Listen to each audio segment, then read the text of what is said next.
देखिए आज लूसी हुई बेचैन। क्यों हुई? मम्मी बिल्कुल भी नहीं अच्छा लग रहा मेरे को, बेचैनी हो रही है, कुछ भी नहीं अच्छा लग रहा।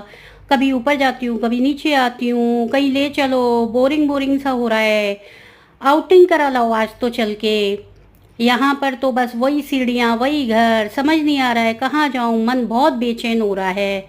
चलोगी ना मम्मी प्लीज़ लेकर मुझे आज? घुमा दो ना, बहुत दिन हो गए घुमाया नहीं है। Bye bye.